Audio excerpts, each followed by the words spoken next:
Welcome to iiRcade Live 130. Oops. 1. Go for it, John. I'll do the 1. I'll do the 1. So you want me to do the hard part? No, 130. There you go. I need 7. this. 2 hands.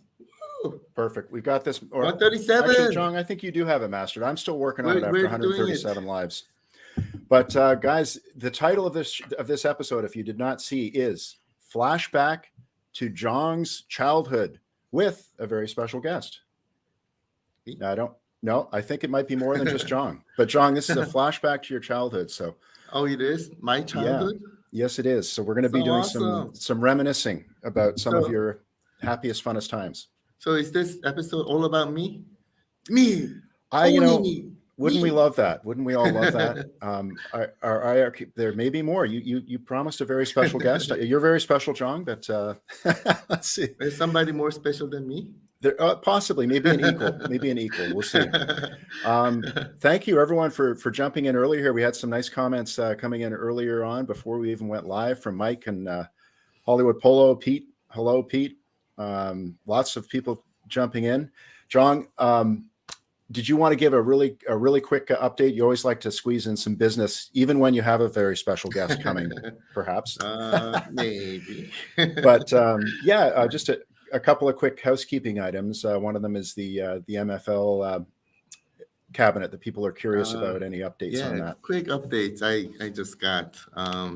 So you guys know it was shipped on December 9th. And we were just told that it is quote unquote scheduled to arrive at LA ports on February 11th. I don't know why it's taking such a long time in the ocean. But once they arrive, of course, we have to go through that fiasco to get out of the boat. I don't know how long that's going to take, but we'll keep you updated there. I hope soon, but you know how the situation is these days with that. So that was the first news about MFL cabinet. And Jong, you look fresh and as if you've had a good night's sleep and have stayed away from the happy juice maybe since Thursday night. But Thursday night might have been an exception. Did you have a few guests over to the lair? It feels like yesterday was the Game and Brew night. And I've been sleeping. No, kidding. But there was an awesome party. We had a lot of our family members there trying out and playing games on the next iteration device. Oh yeah, definitely. Yeah. And Jong, did they get to try the new? Did they get to try the new Moto? Oh, they have. They loved it. Yeah, I bet. Yeah, good stuff. Yeah. And especially pumping up the sound on iiRcade and with JBL. Oh yeah, for sure. My God, it sounds fabulous. It was really an experience where it draws you in, just as if you're like right inside the game, you're riding the motorcycles and things. Yeah, definitely. So everybody really enjoyed it. Good stuff. Yeah, and they got to play on the new game, but I'm sure lots of people got a shot at Moto Rush GT over the weekend as well, with Michael releasing it on Friday. Yes, I've seen some posts about them. And I was so glad to hear that our family members were enjoying them. All right. So, yeah. I mean, somebody, maybe it was Todd, who went to like level 75. Oh my gosh, really? Yeah, I'm like, oh my God, that was fast. Yeah, I think I saw that post. Yeah, incredible. Yeah. Yeah. It does get harder and things like that. So I was like, oh my God, that is so awesome. I love this comment from Jason here, the brutal honesty from a guy that loves his games and plays many games well. But Jason, it's a long battle. I'll compete with you on who's worse. Yeah, I am horrible at these, as you say, driving games like this and Gran Turismo and things. But hey man, unless it's Maniac Square, I'm not competing with anyone, Jong. That's my vibe, man. I'll play with you. All right, Maniac Square. Showdown, definitely. Showdown. Well, there you have it. Yeah, so that's lots of a fun weekend for those who took the time to download. And it's cool to have more games like that. I was a fan of Pole Position in the arcades, which dates me pretty dramatically, and also most of the motorcycle games. So yeah, super cool to have it. Wasn't Pole Position released like yesterday? Yeah, I think it was. Yeah, it must have been quite recent. Yeah, when I was very young. Yeah, exactly. Yeah. A funny thing.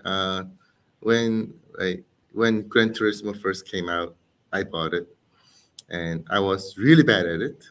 I didn't know how to play, but I bought it. I'm like, And then when Gran Turismo 2 came out, I bought it. 3 came out, I bought it. I still don't know how to play the game. Oh yeah, okay. But when I got Motor Rush GT, first of all, it's an arcade experience, right? And then it feels like I'm really riding the motorcycle, and especially with the audio and things, it was really cool. So yeah, definitely. I'm horrible at it, but you're 68 levels behind Ken Fisher here, who's on level 69. Jong, you got some work to do. Actually, I think I'm 69. Then I'm 68 levels behind. 68 behind. Okay. All right, good stuff. Hello, Mark, and everyone. Thanks for tuning in. There we go. So great to see everybody. Woo! Yeah, there we go. Jong, is this going to be a super fast episode, or you mentioned something about a very special guest? You?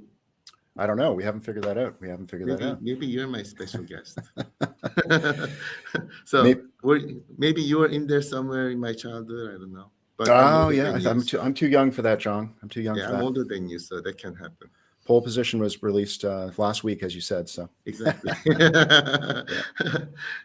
Yeah. I mean, when I was young, I used to play a lot of games, as everybody knows. Went to arcades all the time. Had my Apple II. If you guys remember Apple II, I had an Apple IIc. Used to play those games all the time, and so it was an awesome childhood. I had to literally beg my parents to see if I can get an NES, and I wasn't able to make that happen for a very long time. And there was like a requirement. I think I had to get something on my report card or something like that, but finally got it. Definitely. Played it. And remember that the very first game that I got on my Nintendo system was iiRcade Warriors. So really enjoyed that. Oh, cool. Okay. Yeah. Yeah. And before that, it was all about Apple II with King's Quest and Congo Bongo and other awesome games. And I think just by looking at the title, I wonder if it has anything to do with it. I think it might. You're past. Maybe the surprise guest is a surprise announcement. I don't know, Jong. They apparently Pole Position came out in the 1930s, which is perhaps aging me a little bit. Yeah. 1982. Thank you. Okay. Jong, what do you think? Maybe we look at doing a countdown and see what happens. Yeah, I'm very curious to find out what it's about. Yeah, let's do that. Because my childhood is all about games, and I hope it is one of them. and you launched iiRcade to really, partially for selfish reasons, because you wanted to relive these happy childhood memories that you're giving all of us now. No, it was not the game. 100% selfish reasons. That's right. There you go. Yeah. So now you have, you've got over 278 and counting. There. Maybe the number's a bit higher. Yeah. Somewhere there. So what do you say? How about a countdown, Jong? And we'll see if this title lives up to its name. I'm very curious to find out. Let's do it. You guys ready? Is everybody ready to find out what this is about? We're going to need a yes or a yes or something that resembles a yes. Let's see if we have anything. Yeah, I thought P was going to do the yes way before I said anything. He usually preemptively does a yes. Oh, we've got it ready. We got to do it. We've got a yes. Yeah, we're good. Oh, we're laughing now. And Ray has started the countdown. 4. See, my family members are always ahead of us. 3. Jong, we can pick it up at 2. All right. Ray's got us down to 3. Okay. Pick it up at 2. Is everybody ready? We're ready. Let's do it. 2, 1. Let's go. Let's go.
Are you Jong? serious?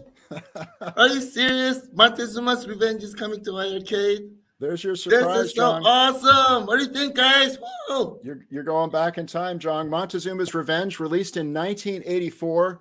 It's a platformer for originally for Atari 8-bit family, Atari 2600, Atari 5200, Apple II. Which, Jong, did you play Montezuma's Revenge on Apple's II? Apple II, baby. Apple II. Definitely. Baby. Along with Keyboard. With keyboard. Along with ColecoVision, Commodore 64, IBM PC. And it was designed and programmed by Robert Jagger, who and published by Parker Brothers, which was the big deal that really got it to so many different consoles. And John, you know the way the game works. The player controls a character called Panama Joe, aka Pedro, moving him from room to room in the labyrinth of underground 16th century Aztec pyramid, filled with enemies, obstacles, traps, and dangers, and much more. John, I hope I covered everything, but from your childhood, you may remember more. Colin, you didn't play this game when you were young, did you? Oh my God! I did a little bit. I had the different Ataris. Colin, I'm sorry to say, Uh-oh. This is supposed to be my childhood game, and this childhood game deserves a lot more descriptions and information than what you just described. Oh, we need. Yeah, that wasn't good enough.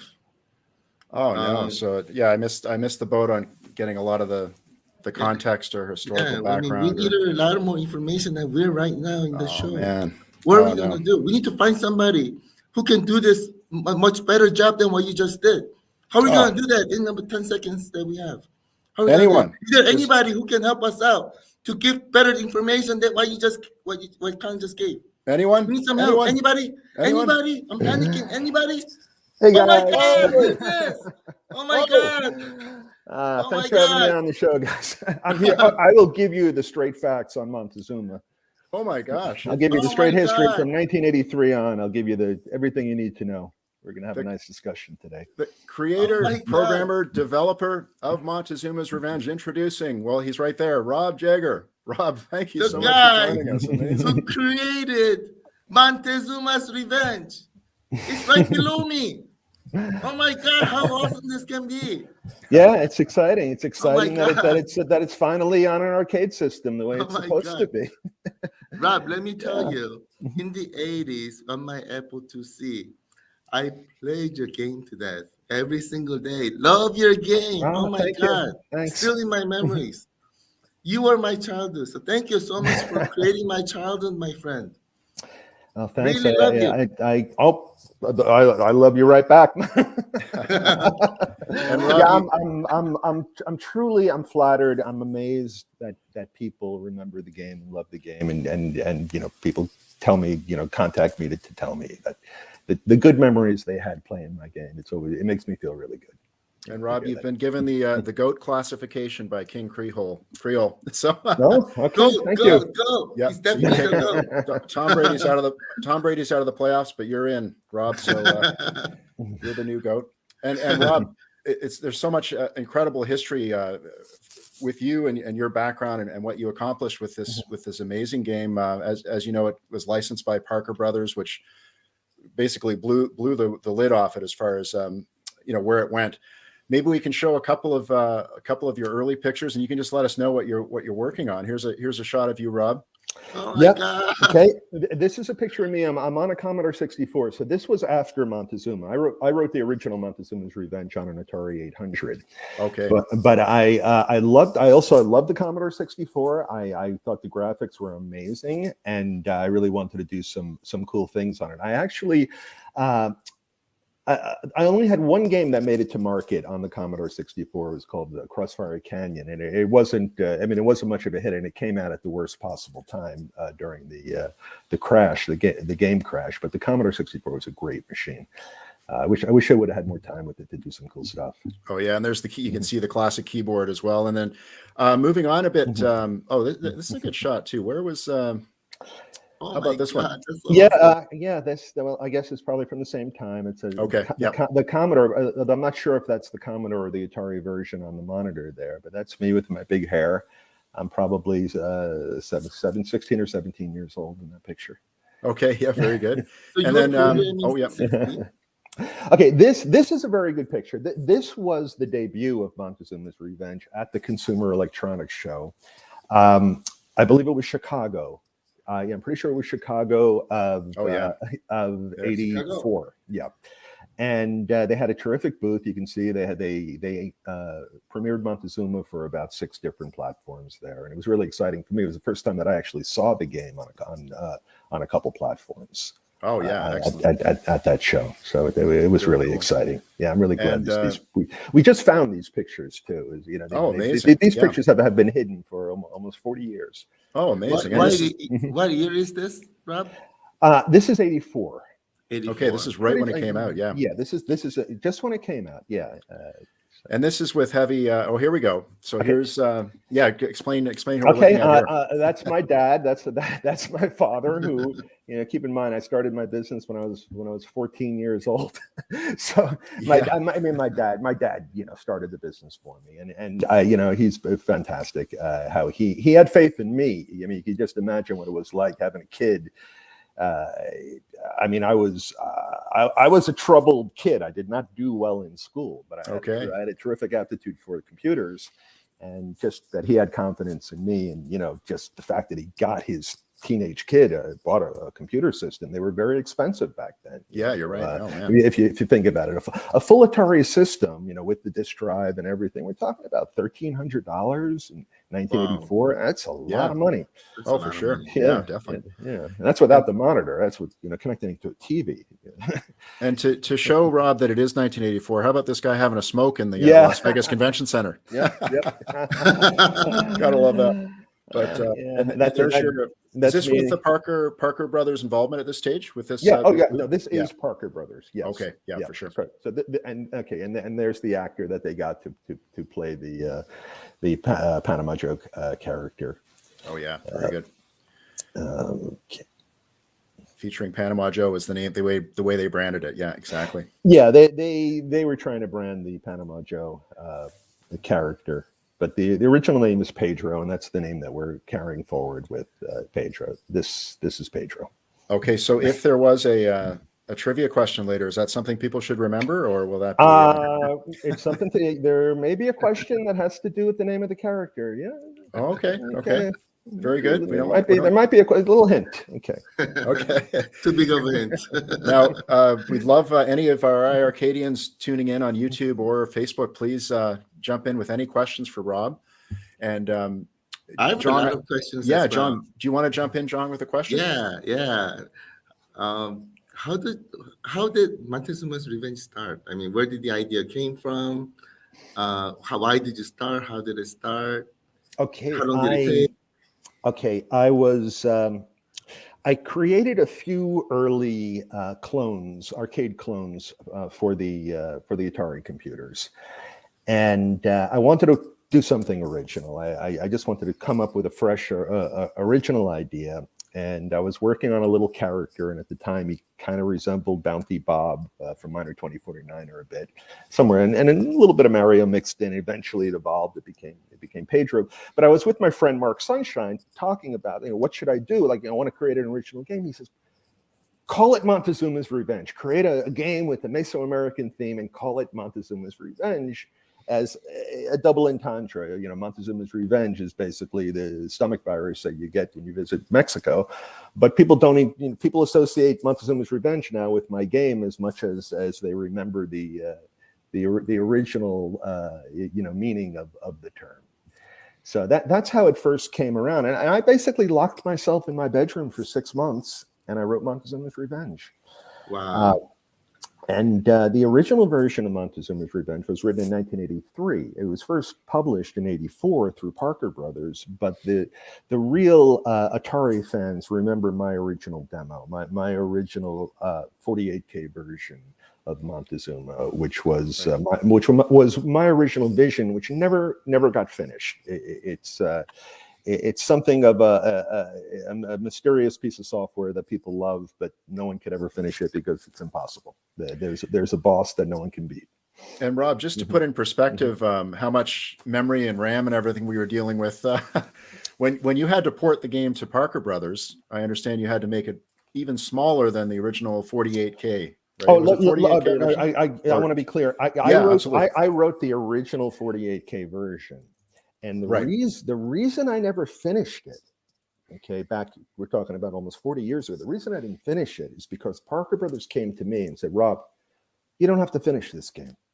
We're going to have to reduce this game because we need to make it a cartridge and we need to make it fit in the 16K systems. Wow. So don't bother." And at that point, I'm 17 years old, and I got a nice new car, and I'm having fun, and I'm like, oh, I don't have to finish my game. I'm just gonna, I'm gonna have fun, and that's what I did. But Parker Brothers actually took my source code, reduced it down for the cartridge. They took a few features. They did a magnificent job of reducing it. I got to give them a lot of credit. They did a very, very nice job. Nice, and they also took my original 6502 code for the Atari, and they used that code as a port, as the base for the other 6502 systems, like the Apple II, the Commodore 64, and a handful of other 6502 based systems. But they really had to start from scratch for like the 2600 version, the more primitive machines. But Parker Brothers did a terrific job of porting it to all of those systems, and they did a phenomenal job of marketing and getting, we're having worldwide exposure for the game at a very important time. And Rob, Kenny Nunez is asking, how long did it take you to code Montezuma's Revenge? This drives me crazy to answer. It took me 6 months to write Montezuma's Revenge. Wow. I've had bugs in versions of modern versions of Montezuma's Revenge that have taken me over 6 months to fix. Oh wow. Okay. Back then, everything was so standardized. You didn't have to worry about different variations, different operating systems, different hardware and software that might interfere with your software. Everything, if it worked on your machine, it was going to work on everybody's machine. And in a way, it made software development a lot easier. There were a lot less unknowns back then. So I just locked myself up and just barely saw sunlight. And 6 months later, Montezuma's Revenge was born. Amazing. That sounds like how Jong hatched. That sounds like how you hatched iiRcade, Jong. You locked yourself up in the lair, and except I was like 50 years older. This is an interesting question from Jim Harper. He's not familiar with this game, but he played some Commodore 64 growing up. Is there a comparison you would give to sort of? I know it's so hard with your baby to compare it to another, but an analogy for Jim. The thing is, I'm not so familiar with games that would be, Commodore 64 particular games. Right. Montezuma's Revenge is absolutely inspired by Donkey Kong, as far as ladder climbing and jumping, and that's been seen in plenty of other games, and even games like Jumpman and Miner 2049 were platformers, and they definitely would serve as an inspiration for Montezuma. Okay. But also games like Atari Superman and Atari Adventure. These were games that a lot of people hate, but I liked. And I liked because they were nonlinear and they made you think outside of the box of the screen. And that was a big breakthrough, for Montezuma as far as being like one of the first really popular nonlinear exploration games. Right. Yeah. What about this one, Rob? Did you, from the iiRcadians, which does a show Thursday nights about iiRcade, but did you realize you were making a pretty sophisticated advanced game for that time when you were making it? Oh yeah. The original Montezuma's Revenge, the demo that I talk about it in '83.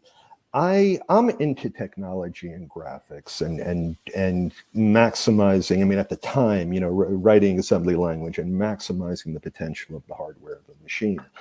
So there are several techniques that I used in the original Montezuma's Revenge to give the illusion that there's more sprites, more moving graphics than what the hardware is designed to support.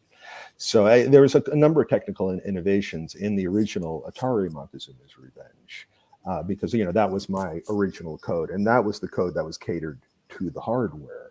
But the Parker brothers, the programmers that Parker hired, did a super job. I mean, you cannot, back in those days, you could not program a game without being a true expert of the machine. You needed that maximum speed, especially for a machine like the Apple II, which had no hardware support for the graphics. So they did a great job on the Apple II. They did I love the 2600 version, but it's really, my game is best known in the Atari community. Because definitely. it was something of a benchmark game. It was something that everyone would show off.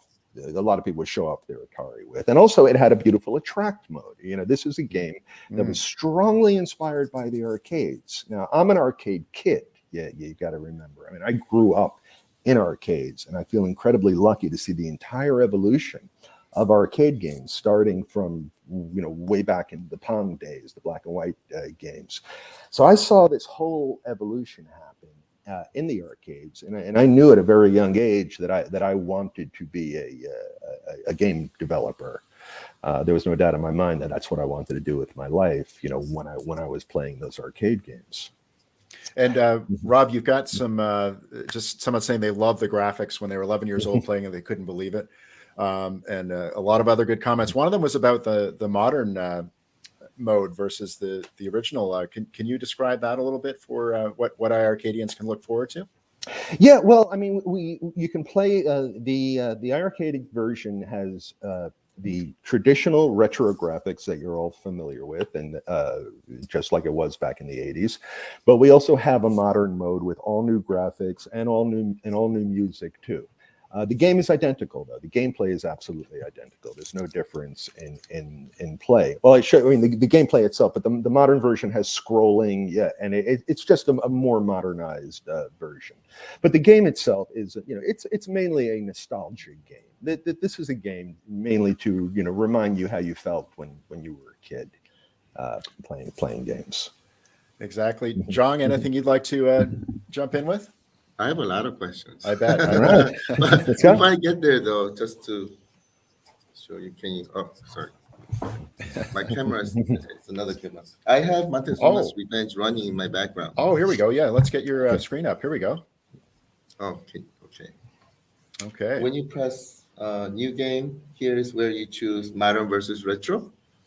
Yep. Oh, and you go retro. Woo! Yes. I'll go retro, and if you have, I think most everybody has played this game before. Here we go. You guys remember this screen? Oh my God, this screen is like, one of my most memorable screens in my life of all the games I've played in my life. Oh man. So it's perfect. It's exactly as I remember, and it plays awesome. And I died. for you, Rob, how exciting is it for this to be on an arcade platform this time? It's incredibly exciting to me. Oh yeah. I mean, I was when I was working on Montezuma, I'm thinking this is a game you're supposed to play standing up. This is an arcade. This is an action game, and I've always felt that it was a major shift going from this upright position of the arcade to the couch. Where if you see someone playing a game standing up, their whole body is involved, and they're basically in fighting mode. Mm-hmm. And that's what I always had in mind for Montezuma, for it to be an upright arcade style action game. But of course, at the time, everything moved to the couch. That was pretty much, that was the decade that games moved to the couch. Right. But yeah, I do believe there's something to upright play. It makes it more exciting. And Jong, how about you as far as this being a fit with your vision and what you envisioned when you launched iArcade? Perfect. One word to describe it, perfect. Oh yeah, for sure. This is the type of experience we want to bring. And I've never had a chance to play this game as an arcade game, and it was supposed to be. And now on iArcade, you can finally make this happen. So I'm so grateful. So Rob, I want to say thank you so much for enabling my dream there. Oh, thank you. Thanks for having me on the show too. This is fun. And this is a good question, Rob, and Jong as well. The classic console version, is that the version on iArcade? You see the question there, Rob? Maybe you can clarify. Which classic console version is the version on the iArcade? Mm-hmm. Okay, this is it's most similar to the Atari version. Yeah, okay. It's most similar to the Atari production version of the game. However, it has elements from the original demo that were removed. Like they're back in, and some of those elements where there's a bat that acts like a timer, where if you stay in a room too long, the bat will come and take you away. That's back in the game. The burning ropes are back. We've also added a new feature. There's 3 masks that are hidden in the pyramid. So you could, it just adds extra gameplay. So you could complete the pyramid, or you could complete it perfectly by collecting all 3 masks. And that just adds an extra element of play. The real expert players now are trying to complete all 9 levels with all 9 masks, and it's a hell of an achievement to be able to do that. I was always wondering, Rob, how did you come up with Panama Joe character? I mean, he's perfect for the game, right? Yeah, I spent a lot of time with the character. One thing when I came out with Montezuma, one thing that the critics loved about it was the size of the character. The main character, Pedro, Panama Joe was the Parker's name for him. He was big. He was big, but then again, that comes from the arcades, and that was something that always annoyed me about computer games. That the main character was always like one sprite, like one little guy or one character. Like if you think about Jumpman, the guy is kind of stick figure-ish, one color. Where I was able to make Pedro a 4-color character by combining 2 sprites. But on the Atari, you only have like 4 or 5 possible sprites. So what I had to come up with a technique to recycle the sprites as they were being drawn on the screen. Just to give more moving graphics. So Pedro and the enemy characters of Montezuma's Revenge were very big, and the critics loved that. But that again, that's an arcade feature. The attract mode. Montezuma is definitely inspired by the arcades more than anything else. Oh, amazing. Okay. And Jong, for iiRcade here with this launch, what are you going to do with your spare time now, Jong? You know what I'm going to be doing. Yeah, for sure. Montezuma's Revenge, I never got to finish. It's got many different screens, right? It's very difficult too. It's a notoriously difficult game. Mm-hmm. Notorious difficult is understatement. I think it's very hard. How many screens are there? Do you know? There's 99 rooms. In the game.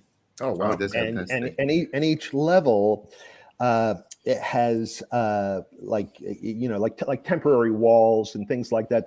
So you have to take different paths and different. You can't just memorize one pattern and go through all the pyramids. You're going to have to play. You're going to have to learn. Learn the strategies and skills to get through each level.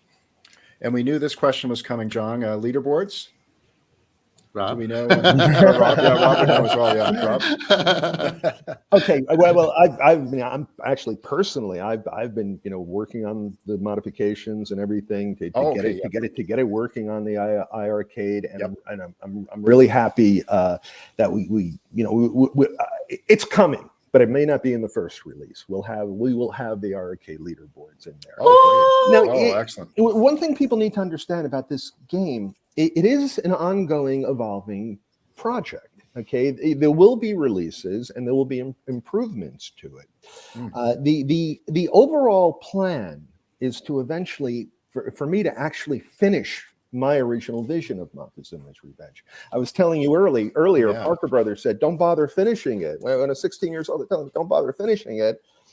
I didn't, I had no idea it was going to become what it became. When the video game crash happened, I thought video games were over. I thought, yeah, they were right. It was just a fad, But my overall plan was to actually finish what I was doing when I was a teenager and to complete the game Montezuma's Revenge in my original vision, with the at the end of the pyramid in the current version, in the production version of Montezuma's Revenge, and in the iiRcade version, in every current version, there is a reveal at the end. There's a bonus arena, basically, where you jump around ropes and collect gems. But in the original game, there is a boss that you have to fight to get to the end.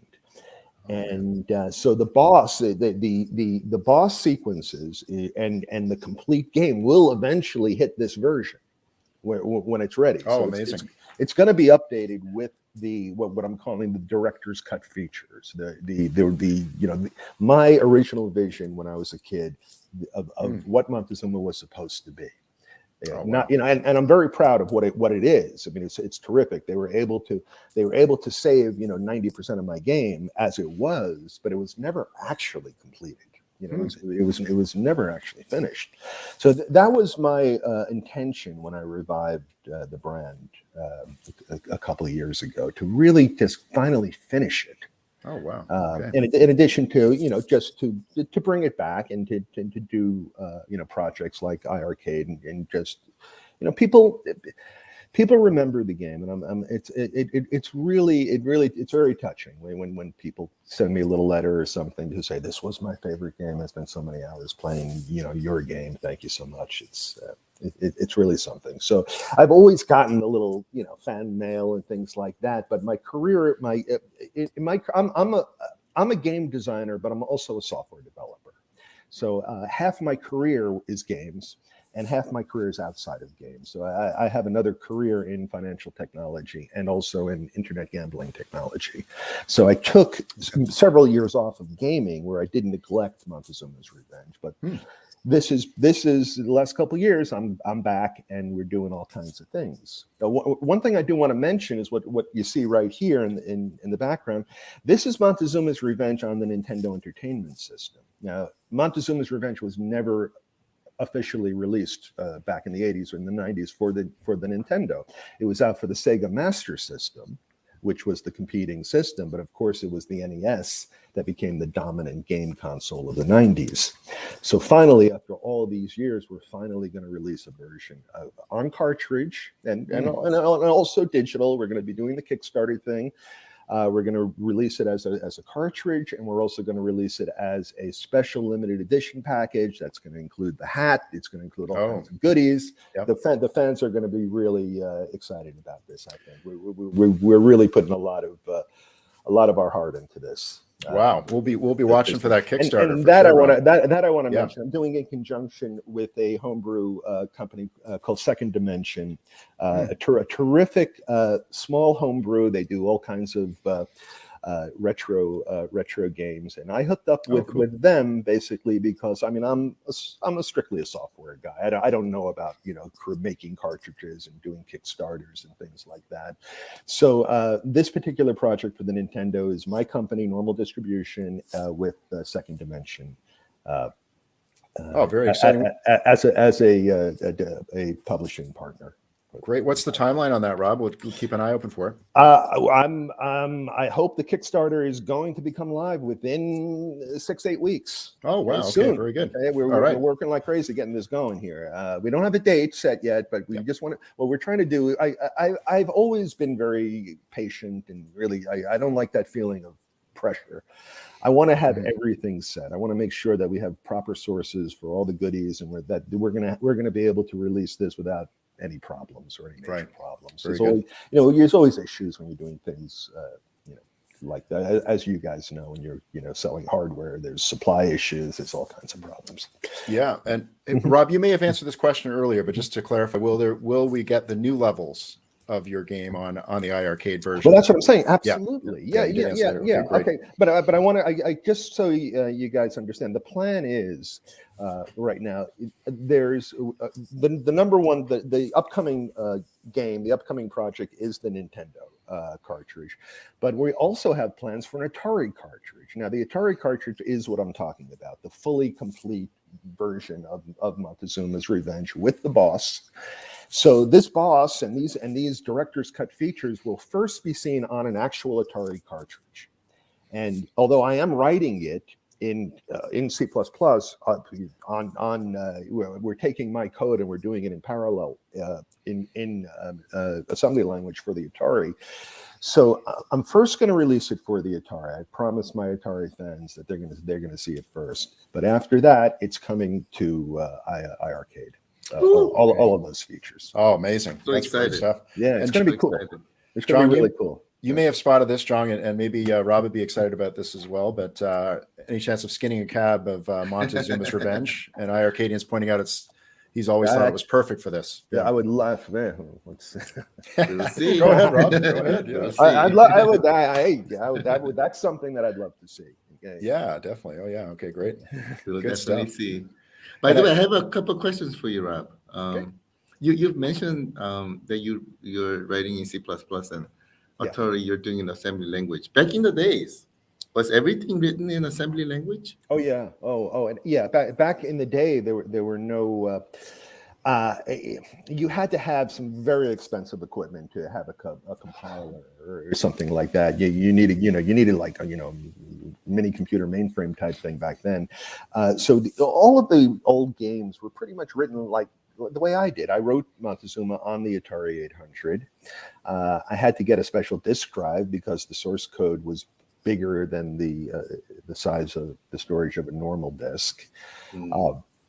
But other than that, it was a normal system. And yeah, everything was assembly language back then because you needed that power. You needed that speed when you're programming the metal of the machine. Now I'm pretty much strictly C++. And when you're programming C++, a high level language, it's a lot easier, of course. I mean, it's much easier. It's a different thought process too. I'm comfortable with both, but almost all the coding I do now is C++. Assembly is hard. I mean, I used to be a software engineer by heart when I was young, and I've done both assembly language and C++ and everything. And assembly is hard. I'm like, how do you write game code on assembly language? It's hard. But people don't realize we're talking about 8-bit assembly language. You could not multiply or divide except by 2. Okay, so if you needed to multiply a number, you had to write a function that multiplies by 2 or 4 or 8 and then add. And so you had to write the code to do the multiply, and then you didn't want to do dividing because dividing took much longer than multiplying. The algorithm to divide compared to the algorithm to multiply, because multiply you could just times 2 plus 1. So you had to think the nitty gritty of what the computer is doing. You had to write. Now, though, in assembly language, people have figured out the optimal formulas for multiplying and dividing and things like that. So you have cookbooks where you can borrow code. So like even assembly language coding is a lot easier now than back when I was learning it. When I was learning it, there were no books published about it. Okay, you had to use reference manuals. So, I learned 6502 mainly from reference manual, and there was one good book on Z80 assembly language that was very good at explaining the concepts, and that book really helped me learn 6502. But it was super difficult. There was no one to teach it to you because no one knew it. It was such a rare thing, and most schools didn't teach it either back then. I mean, to learn this in a school, you had to go to a real tech school to learn these things. And you were 17 years old. Yeah, amazing, man. Jeez. That is really amazing. Really, really amazing. That's natural talent there for sure. Yeah, I have a huge respect for you. Huge respect. Thank you. I mean, but it's like I have a natural aptitude for this, but it's not like I'm some kind of a super genius in other areas. I'm not. I just happen to be good at coding, and it's a strange part. It's a strange type of intelligence because it's like you can be extremely intelligent, you can be extremely good at math and other sciences, but not a good coder. And then there's people that are good at coding and just not very good at other things. It's interesting, but in computer science, there really is. There's a big difference between a great coder and a good coder. Okay, yeah, completely agree. Yep. Hey, this is a really interesting comment. Maybe you can talk about the global popularity of the game. From Robert Peacock, who obviously knows Montezuma's Revenge well. Thank you, Robert. Yeah. Yes, my friend. Okay, yes. Thanks for bringing that up, Robert. I recently posted something about this that got some attention because my fans from Chile and Poland are crazy. They're the best.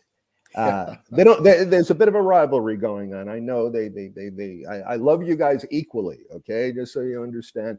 But just so you understand the numbers in Chile, this is a country of 19 million people, and they account for about 25-30% of the Steam sales, of the sales of the game across the board, more or less. Wow. Yeah. A tiny country. I don't really understand why, but people in Chile love my game. I'm very happy. And at some point or another, I will have to visit Chile. I mean, Definitely. Yeah. I have so many fans in Chile and Poland too. Poland is right behind Chile.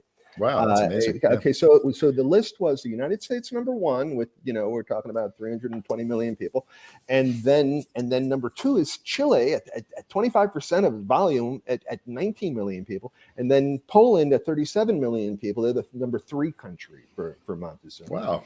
So Very between interesting. Poland and Chile account for about half of the world's Oh, wow. sales of the reboot of Montezuma. So I love you guys. And I know a lot of you guys are here. I know Peter Kazarowski. I hope I said your name right. Thanks. He brought a whole bunch of guys from the Poland community, the Poland Atari community. And I'm sure a lot of the Atari Chile community, no doubt, is here too. Oh, amazing. Okay. So we're going to, Jong, we're going to work on exports to obviously Europe and Poland, right? Yeah, we're gonna do Montezuma cabinet for Poland. Yes, exactly. And Chile. Yeah. Something to think about. I mean, I'm really. Yeah, you're not kidding. Yeah. Those are big numbers. Even having a Spanish modification, I really should have a Spanish mod for the game at this point. Oh, cool. Yeah. And everyone who's worked on the project in the recent years has been either from Chile or from Poland. Oh, really? So everyone that currently works for me right now is my tiny little staff, all Chile and Poland. I only want people involved in I only want people who are real super fans involved in my little world, my little team here. So the guys that work for me, they know how to play the game. They know the nuances of the game much better than I do. Here's one. Go ahead, John. The same philosophy for me as well, by the way. And I think that's the type of thing that brings a passion in order to create the products. And what you just said just tells me how awesome passion was put into the game, and how the reason why the game is so amazing, right? Because the passion was put in. So I'm not surprised that the game is awesome, especially after hearing the comments. So thank you so much again. You're bringing a lot of amazing, nostalgic childhood memories for everybody. So I really appreciate you. Well, thanks, and that's what this is about. I mean, this even in modern mode, you're not going to be wowed by the graphics the way you were in 1983, but you may get the feelings the way that same feeling of being a kid. Again, when you play the game, and that's what this is all about, more than anything else. It's about that, and it's also, there's a whole new generation of young people that weren't around back in the old days, and for them, this can be a new game for them, and it's exciting for them to see, what was exciting back in the 80s. It's a great fit for this machine. And Rob, obviously Rob and Jong, everyone's super excited to play. So Jong, we should address the question that comes up quite a few times about timelines on this. I think it's the standard answer that we're basically as soon as possible, correct? Yep. Definitely. Okay. I mean, Rob is working very, very hard to get you the best version of the game, right, Rob, on iiRcade? Oh yeah. I mean, actually, I fixed the one little problem that we had, and I think we're maybe ready to go pretty soon. Okay, thank you so much. Rob giving us more info than Jong would normally. Question. Rob is working very hard. It's not my job, whenever it's looking good. Oh, that's great. Good to hear. Technology is looking good. I don't know what you guys working hard on it, so if you can give us some time, we'll try to make it happen as soon as we can. For sure. Yeah. Colin, did you have something? I have some questions. I'll go after you. Yeah. Oh, just a quick one here, and it's kind of just sort of a fun one. But Prince Malcolm asking about a crossover with Sydney Hunter. Any thoughts on that, guys? I don't know. I don't know about that. yeah. That's if that ever happens, it's something we would have to talk about. Yeah, for sure. Yeah, he just wanted to throw it out there. But Jong, you had a question? Yeah. So something that I've been wondering ever since I was a kid. Yeah. Why did Panama Joe go on that expedition? What's the storyline? Tell me about the I wish that's the worst question to ask me. Because okay. As much as I'd love to tell you this wonderful story about why he's there and what he's doing, there never was a story behind what he's doing and why he's there. So I kid around and I say that he was a tourist. And he got and he had too much tequila, and he got lost in the gift shop, and he just wound up in the pyramid. So this is who Pedro is. He's just this guy who's lost and just gathering the goodies and taking off. Yeah, I mean, in the original. In the Parker production version, they gave a little story like he's something like a Robin Hood type character. They just get a little mysterious, like Indiana Jones kind of thing about him. But the truth is, he's just a regular guy. Very cool. I love that. I love the honesty. That's awesome. That's great. So he's more like Colin and me rather than Indiana Jones. Yeah, exactly. Right? It's like John or Colin after having a couple drinks and putting on a little silly hat, and I'm gonna have fun and just sneak into that pyramid over there. All right, so I'm gonna get some drinks. I'm gonna go on an expedition tomorrow. You're already in the lair. You're already in the labyrinth, John. You're in the lair, so you're below ground, so you're halfway there. There you go.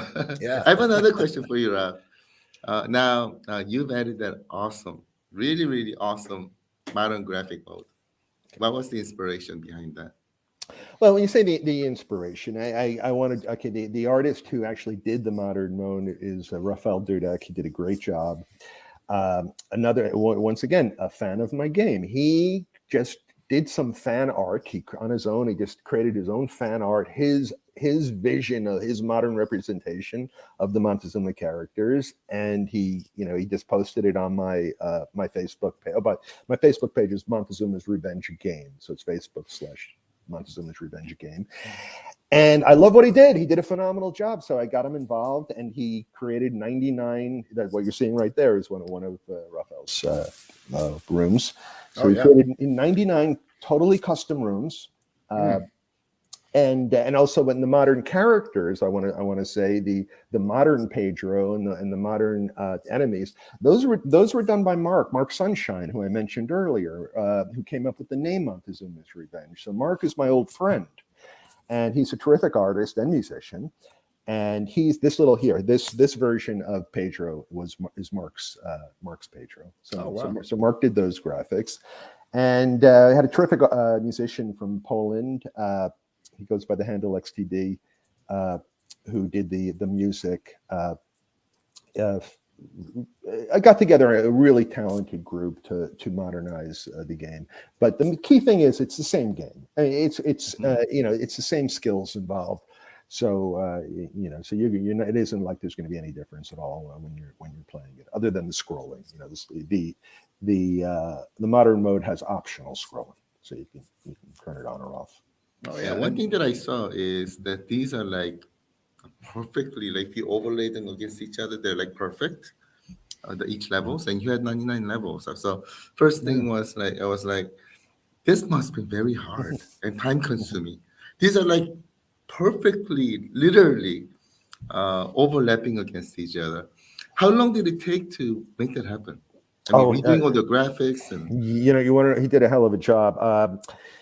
It took a good couple months for us to get all the modern features in, and I mean just a good couple months just to get everything together, because you had to do 99 custom rooms that had to be threaded together in a seamless way. Oh, very good. Jong, there was a good observation here, or a request for you to for the next game in Brew Night. Theme for next game in Brew Night: Jong dressed as Pedro. I think you'd do that well, Jong. You would do that well. Yeah. I'll do it if Rob is willing to do this with me. Yeah. I'll do it. Oh, okay. There we go. Yeah. And Rob, by the way, there was a request about how to get your hat, which everyone loves. I don't know if you That's saw awesome, those on man. your Facebook or if they're kind of exclusive right now. We're not selling. Okay, we're currently not selling the hat, but it will be. This is going to be part. We're going to have all kinds of fun Montezuma goodies in the limited edition package. So we're going to. Oh, nice. Okay. A special limited edition. It's going to be very limited. We're talking about a few hundred tops, and it's going to include the Nintendo version in the box with the manual with the goodies. On top of that, I'm not going to give it away yet, but we've got tons of fun things, and we're going to have this hat. It might not be in this color, but we'll definitely include the hat. We're really excited about the Nintendo product. It's going to be something cool. All right, I'm going to be the first one to get it. There you go, Jong. You're on the list, my man. Maybe a hoodie hat exchange, Jong. You might have the inside track.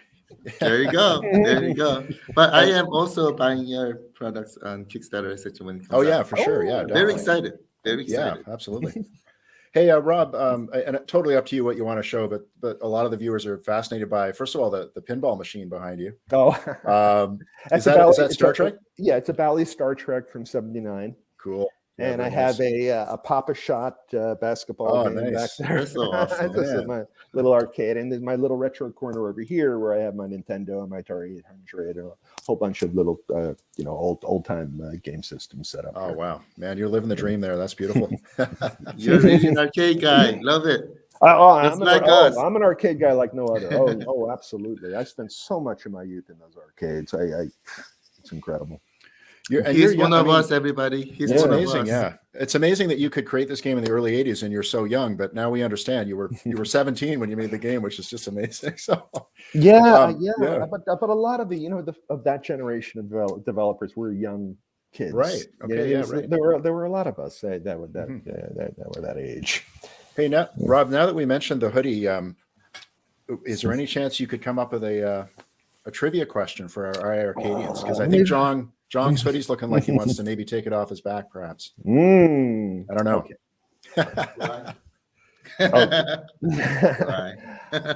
Okay. I have a Montezuma trivia question. Now this one is a tough one. Okay, you have to be a real fan to possibly get this. We're giving away an expensive hoodie for it, and you're gonna get a hoodie. Get this Do we have the answer? Mark has answered 1984. Can he expect a hoodie? No, not quite. Okay. No, okay, not yet. Okay. All right. Okay. Here's my question. We've briefed upon the hero of Montezuma's Revenge is. Going forward, he is Pedro. Pedro is his name, and Parker was trying to brand Panama Joe, but we're going with Pedro. However, Pedro Panama Joe, he was also known by a third name in a Montezuma product. Now, the third name, not Pedro, not Panama Joe, a third name. And to give a little bit of a clue, it was in a German version. Okay. Wow, okay. That's hard. Okay. That's hard. What about this from Mark? Panama Pedro Pascal. Those are terrific guesses. Yeah, I mean Joseph is pretty good. That could be potentially German. That was so close. Oh, really? Okay. All right, let's see. Let's see how we're doing. It's not a German. It's not like it's not a German name like Gunter or anything like that. Oh, okay. Panama Joe. We got Jack. I know. Jose. Jack is no, right? No. Peter. No, actually, Panama Jack. You know something? I think maybe a T-shirt or a hoodie might have to go to Panama. Oh, to the first Panama Jack? Because I forgot this. Ah, yes, good point. Okay, so let me. Yeah. This is something that people don't know, and this is very interesting. For a very brief moment in pre-release, they called the character Panama Jack. Before they realized that Panama Jack was a suntan lotion company, right? That this was a trademark name. So they did call him Panama Jack before they called him Panama Joe. That's this has nothing to do with the German thing that I have in mind. But yes, something Panama Jack, you got to give a little something for that. So I think Todd on Facebook Facebook was the first. That was good. I don't know if he just guessed that or if he knew that story. Very few people know that story. I don't really know if I've ever even told it before. But it was really brief before they realized they made a big mistake, and they changed it. Richie was second on YouTube just after Todd Gabriel. We'll give it to Todd here. John, what do you feel is maybe worthy? Jack or is it? Should it be the full name, guys, or just Jack? The full name, right? I would have to say Panama Jack. Okay, I think Richie's the first, on YouTube, watching on YouTube. Congratulations, Richie. Or is it Mark? But no one got. Oh, did Mark have an higher? But I don't think anyone yet has gotten the answer that I. Mark had a lot of different ones. He had Joseph from Germany. Yeah. Let's give away a T-shirt for that answer. What do you think, Rob? T-shirt for Panama Jack? Yeah, Panama Jack. Let's do it. Absolutely. All right. So Richie, please email contact@iiRcade.com with your shirt size and your address. John? No, I'm curious if Richie knew that or if he just took a guess. If he knew that story that I just That's hard to guess. Yeah, let us know, Richie. It's actually it's not that hard to guess because people, when people hear Panama Joe, they think, oh, that sounds like Panama Jack. We know Panama Jack. It's just that the people at Parker Brothers, didn't realize that at first, and they did name him Panama Jack for a very brief period. Rob, one of our longtime and original first gaming reviewers, who's been awesome to iiRcade throughout the years, is P-Dubs, and look at his answer. You're going to love it. There you go. Come on, is it Panama Hasselhoff? The German connection, right? Very popular in Germany with his hits. Can I ask you a question, Rob? Yes. So if you look at the name of the game, I'm just thinking out loud. The name of the game is Montezuma's Revenge. Yes. Is it Montezuma? Is Pedro Montezuma? Okay. Okay. By the way, is this right? Is this right? Shoeshine? No, Jager. Yeah, I gave you your name. Okay. No, that's not his name. No, Germany Joe. Germany Joe. Okay, John. The clue: Montezuma is part of the name. Oh, it is. Yes. Oh, really? That's his. Okay, so you got to come up with his first name. It's something Montezuma. Something. And it's not Pedro, and it's not Joe or Jack. It's another name. Okay. Colin. Yes, John, go ahead. Colin Montezuma. Colin. Or Jong Montezuma. Oh, man. I like Gunther. I thought that was pretty good. But there were lots of good answers. Let's see. Does anyone have... Oh, Toe Jam. Shotgun had to throw that in there.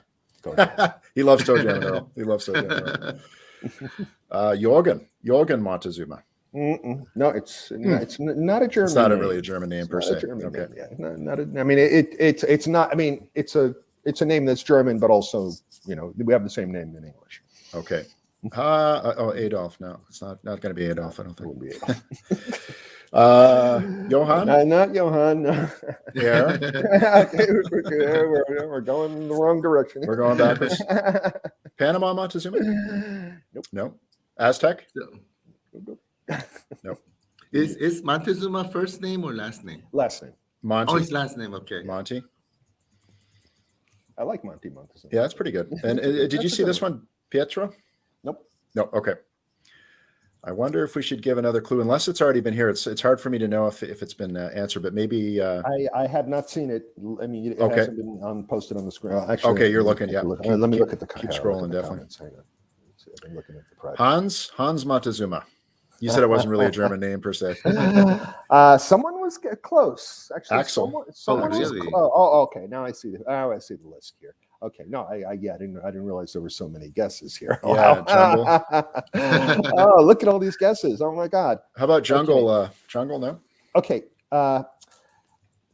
Okay. Someone got a little bit close. Okay. Someone said Mo Montezuma. Okay. That's not it. That's the closest. Oh, got it. There it is. Jay Reed. Jay Reed. Okay. Oh my God. Max Montezuma. Let me get that up on screen. I think I see it here. 508. There we go. Oh my God. Max, that is kind of a German name. Yeah, that's great. Max Jay, Montezuma was How did you know? Very cool. And Jay, look how at did you know? check how- out his an Atari icon there too. So Yeah, I'm very curious to find out how that's a he great knew. answer. Definitely. Yeah, that is an awesome. I'm curious that was hard. if that was just a guess. I see someone else did Yeah. Maxwell Montezuma. I don't know if he was before Max, but on the box it's just Max Montezuma. Okay, so we'll go with Wow.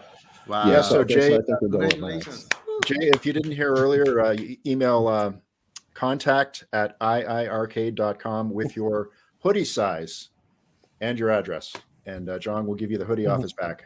Oh, Mhm. here it goes. Is that the last one, Jong? Deserved. Does it have to be that one? We'll see. Okay. We I may know have we're a running new low. one. No, we have a new one. We have a new one. Oh, But wow. Okay. That's definitely deserved. Well deserved. So congratulations for that. How about Hansel? Rob, Hansel.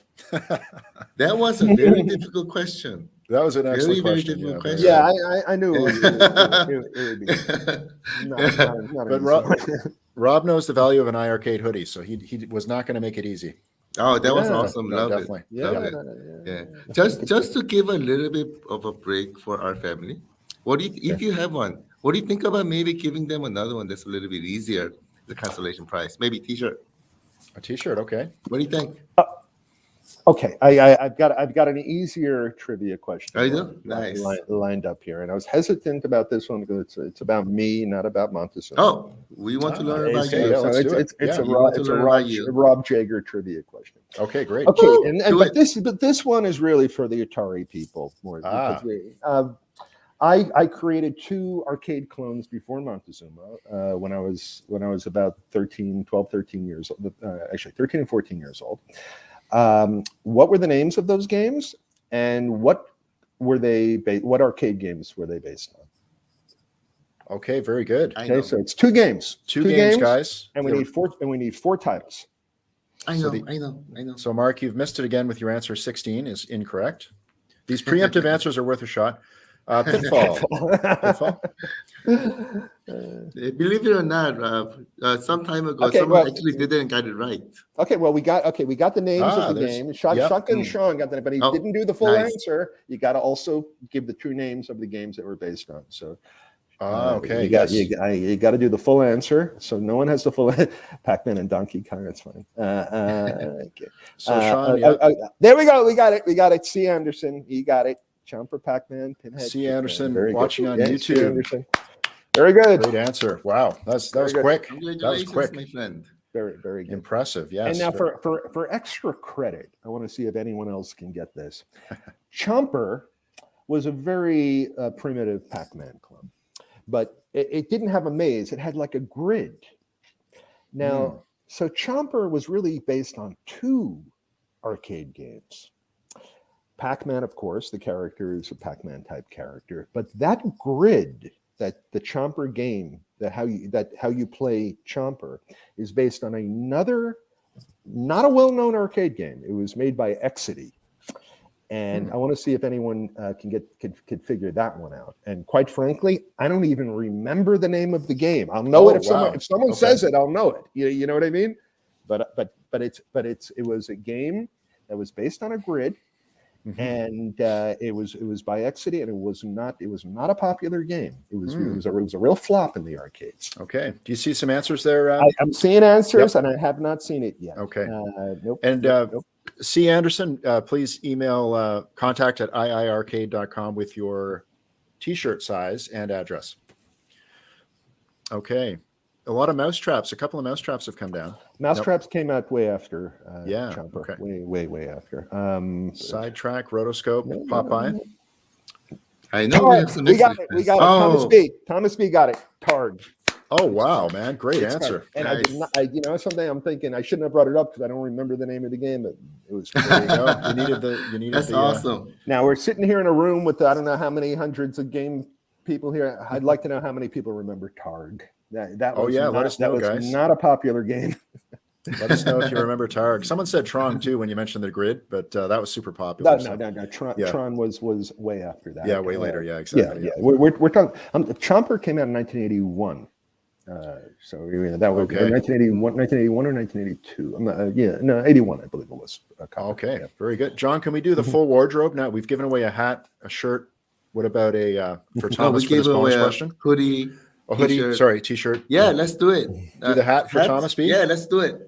All right, Let's Thomas do B. it. The One full size set. fits all. So all we need is your address at contact@iiRcade.com with your address and tell them you guessed Targ, which was an amazing answer. Yeah. Oh, and here's I didn't know about the game. apparently not a great game, says Richard. Crappy Okay. game. Well, I liked it. Yeah. But Targ is a game I think that never had was never ported to the consoles. Oh, okay. So people didn't get a chance really. People never really, if they weren't in the arcades back in the early '80s, you would have never known about Targ. Yeah. Oh no, very good. So yeah, there we go. So we got 3 prizes coming out to everybody. Those were all. John, we're going to have to up our trivia game. These were tough questions. They were tough. Definitely. Tough. Absolutely. Yeah, the first one was really tough. No, for sure. Yeah. Anything else, guys? Rob, did you have any other comments just about what the future holds for Montezuma's Revenge, for your franchise and on iiRcade? I know you. I mean, as far as on iiRcade, I mean, to me, it's so exciting to have an arcade machine, playing Montezuma the proper way. And hey, I mean, the amount of attention that we have here, it's exciting, and it's going to be a primary port. And as soon as the director's cut features are ready, we will be adding it to this. So it's going to be a fun game to have, and it's going to get better. Oh, nice. As we put in the new features, and it's exciting. Excellent. It's going to be an exciting year for my little company with the with this, the retro cartridges coming out. We have a couple things on the drawing board, so it should be an exciting year in my little Montezuma world. And there's our Price is Right host showing off the game again. Just a recap for our family members who may be joining a little late. Yes, this gentleman is a late arrival with the question. Will the answer is, Rob, what is the answer? Yes! Montezuma's Revenge is coming to iiRcade, baby. Woo!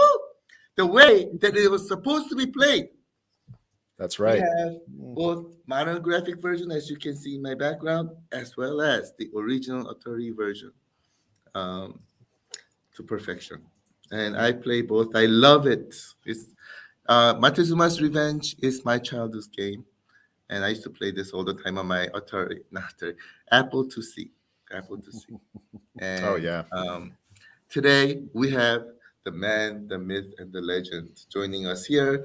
We did a fabulous interview today. Rob, thank you so much again for doing this together with us in the show. Oh, if you missed it, just go replay. Had a great time. Rob, it was a lot of fun.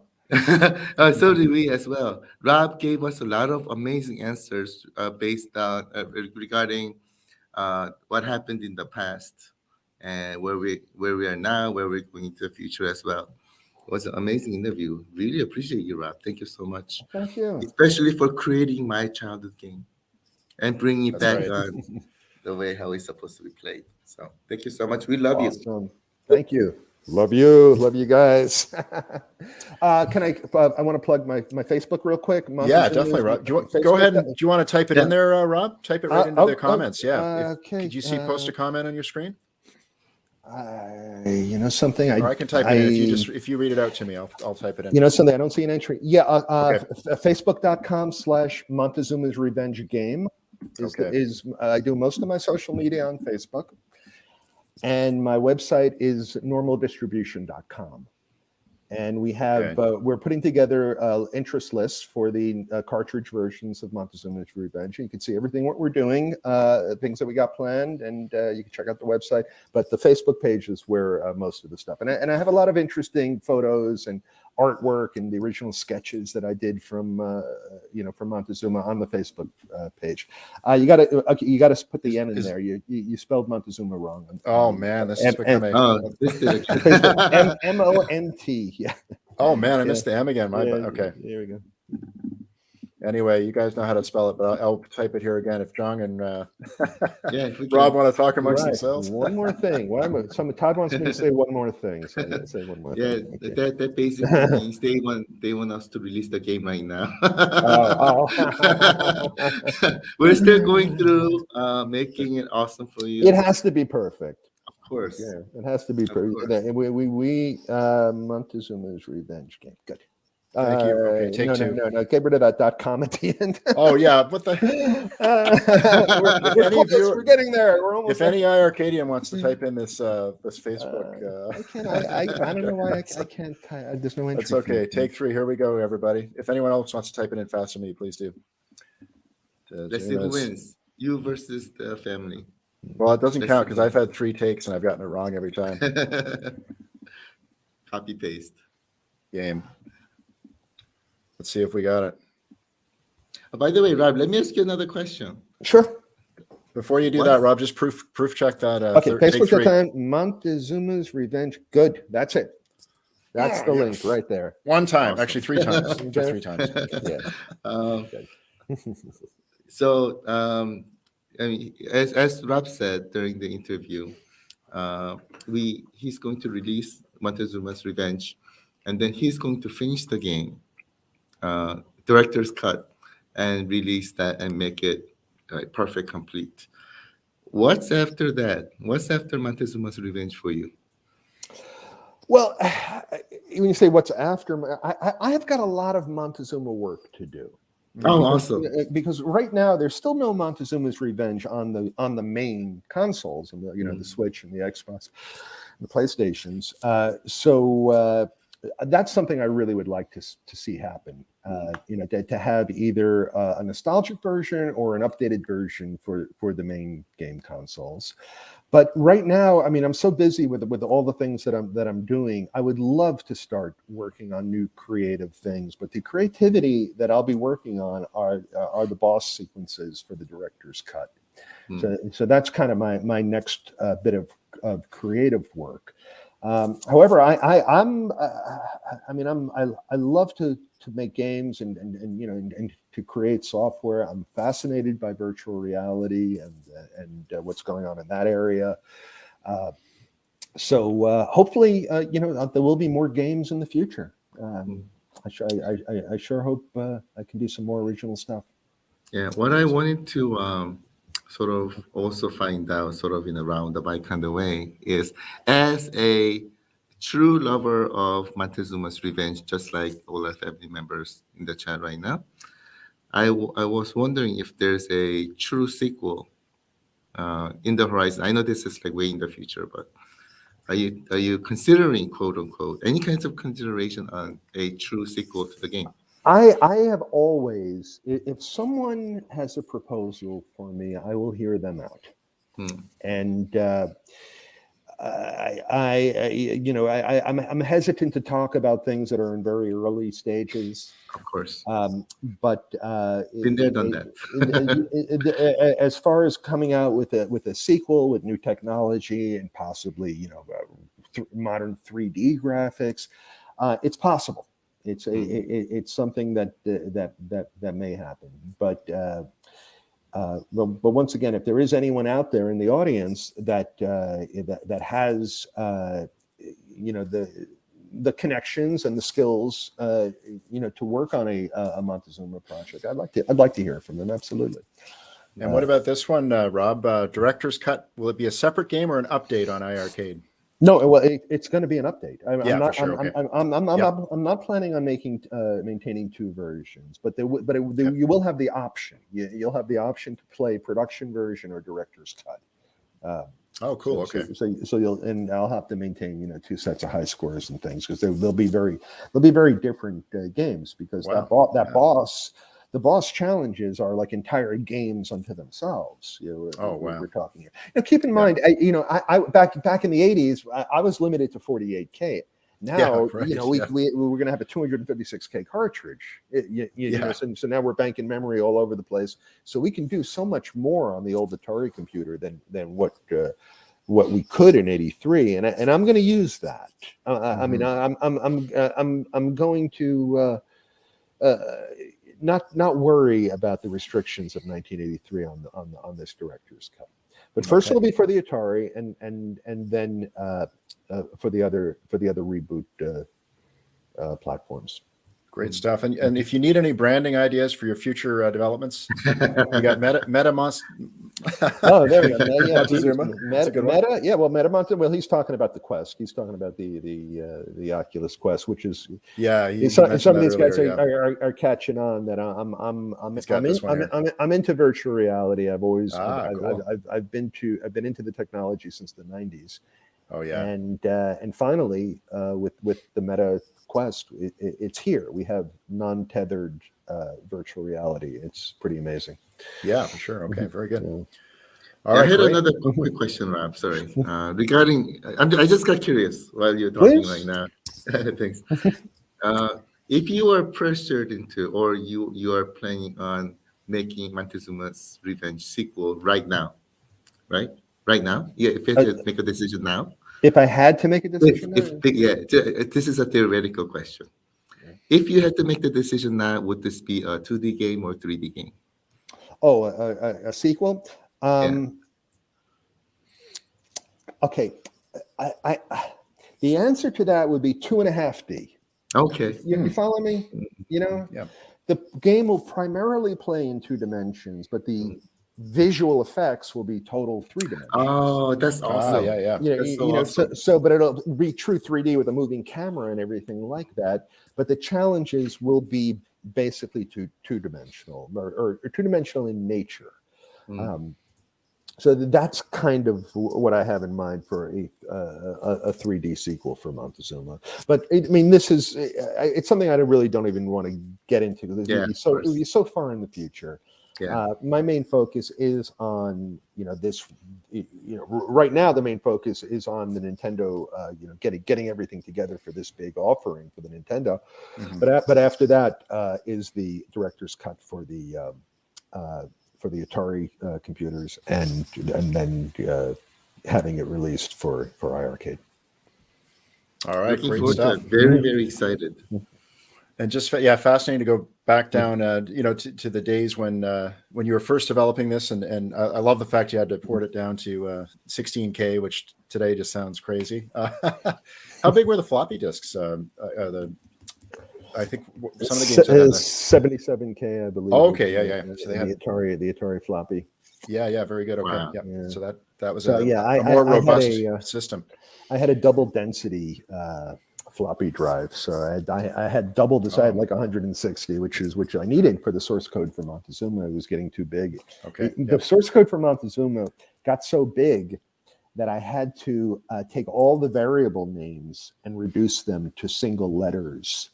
So the source code became unreadable. Yeah, because, right. Because it was too big to fit into the memory to assemble. Oh, man. So the source code became such, like I had to remove all the comments, and reduce the length of the variables. It became like machine language, more or less. Wow. When it was done, I had to work so much on that. So you needed kind of a legend to follow the code. There was no real descriptive language in there at all. It's something when you're in church. Jong knows. Colin, have you ever done any coding yourself? Not well. Just a couple of computer science classes, but this is on a Commodore PET. So. Oh wow. Mid 80s. Yeah, not a young man. Oh, okay. That goes back. Yeah. When you write code from scratch, you have like this intimate relationship with it. It's like every little thing that's going on. And if you didn't write it from scratch, and if you're taking over someone else's code, you're never going to fully understand it. It's kind of the unwritten rule of programming. Oh, very good. Yeah. All right. Well, Jong, we're close to the bottom of the hour. Did you have any last closing thoughts there, Jong, just before we move on? Yeah, I'm just really, really surprised by the fact that, number one, you were 17 years old when you wrote this awesome game. Number two, you have a game that has 99 rooms that you fit into 77K. That's another thing that's really amazing me. So you're just full of amazement, Rob. I think you're really awesome. Thank you. Definitely go in the legend for sure. So really appreciate it. It's very nice of you to say. Yeah, no, it's true. I really appreciate you Really appreciate bringing back Montezuma's Revenge, and really appreciate making this into an arcade game that is supposed to be on iiRcade. So I really appreciate you. Thank you for that. I am very, very interested in hearing about your final thoughts.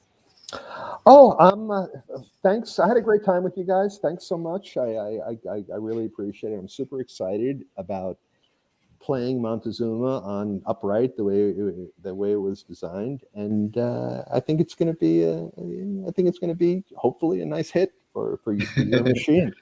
Awesome is the word. And I had a great Awesome. time with you guys today. And if you ever want me back or just want me as a guest, Absolutely.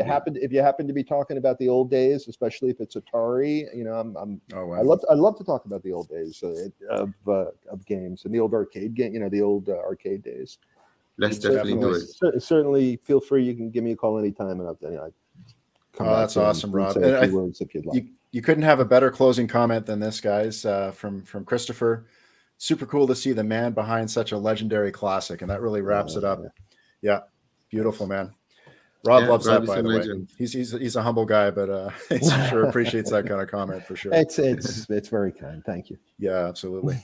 Well, everybody, thanks so much for joining, and we're on it. You heard Rob kind of give a clue that it's going to be soon. I know it always takes longer than you think, right, Jong? So you don't like hearing that. What we know is Rob's working hard on it. Yeah. Sorry, go ahead, Rob. Todd just asked the question, what's my favorite game? Not my own. Yeah, good question. Asteroids. To me, yes. Asteroids is the perfect arcade game. I think it was one of the greatest computer programs ever written. Absolutely, yeah, I love Asteroids. Yeah, and that's on a lot of platforms too, wasn't it? It was on. It was an arcade game too. Great arcade game. No. It's an arcade game. Yeah, it's an arcade game. It kind of got ported later on. No platform has done justice. No, yeah. To Asteroids. Yeah. Because of the vector graphics. Okay, you got it. Yeah, great arcade game for sure. Sit down and stand up, right? That one. Hey, my Felipe. This is the programmer. Felipe Renate. He's the programmer of the Nintendo version. Wow. Nice. Thank you. Give a shout out to my man Felipe, Alejandro Cabelli, Adam from Second Dimension. All you guys are wonderful. Oh, awesome! And you've got fellow asteroid lovers here as well. So, great stuff, guys. Well, again, thanks everyone for tuning in, and we'll play things out with the video in case you missed it off the top. John? Before we do that, again, really appreciate you, Rob, and thank you so much for bringing it to iiRcade and everybody who are involved in bringing this to iiRcade. I really appreciate you. Thank you so much. I'm going to have a lot of fun playing this game. So if you don't see me in live sessions or at work or whatnot, you know what I'm doing at home. My childhood. This is definitely my childhood, and thank you so much for that. Also, I want to let everybody know that I'll probably be going back to Korea sometime next week.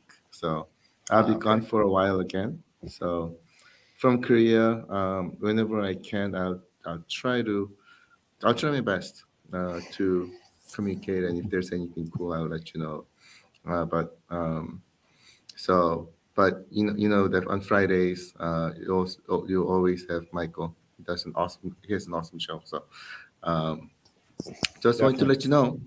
But today was awesome. I think this was like the perfect session to have the myth and the legend joining us do this awesome show together. And I cannot wait to play Montezuma's Revenge the way it's supposed to be played on arcade. Bring it home to the arcade machine. It was always destined for. There you go. Yes. So excited, guys. All right, guys. Thanks, everybody. Thanks for tuning in, everyone. And Rob. Thanks, all you fans, all you guys, everyone from Chile and Poland, everywhere else. I love you guys. Awesome, man. Take care. Okay, guys. Take care. Enjoy the video. We'll see you next time. Have a great night.